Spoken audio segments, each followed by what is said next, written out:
Hello guys, আমার চ্যানেলে তোমাদেরকে স্বাগত জানাই। আজ তোমাদের কাছে আরেকটি রেসিপি নিয়ে আসলাম। দেখো, আজকে আমি বাড়িতে বানিয়েছিলাম ভোলা মাছ সর্ষে বাটা দিয়ে।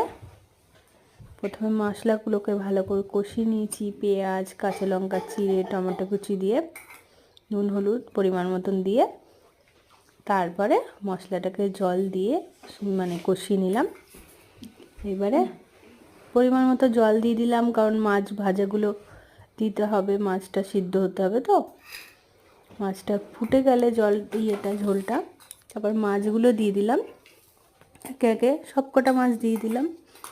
সুন্দর করে মাছগুলো ফুটে গেলে আমি দিয়ে একটু নাড়াচাড়া করে দিলাম। তারপর কিছুক্ষণ ফুটতে দিলাম মাছটা। দেখো ফ্রেন্ডস, আমার ভিডিও পছন্দ হলে লাইক করো, আর আমার চ্যানেলটি সাবস্ক্রাইব করো, আর আমার ভিডিওটি শেয়ার করো। Bye bye friends, good night.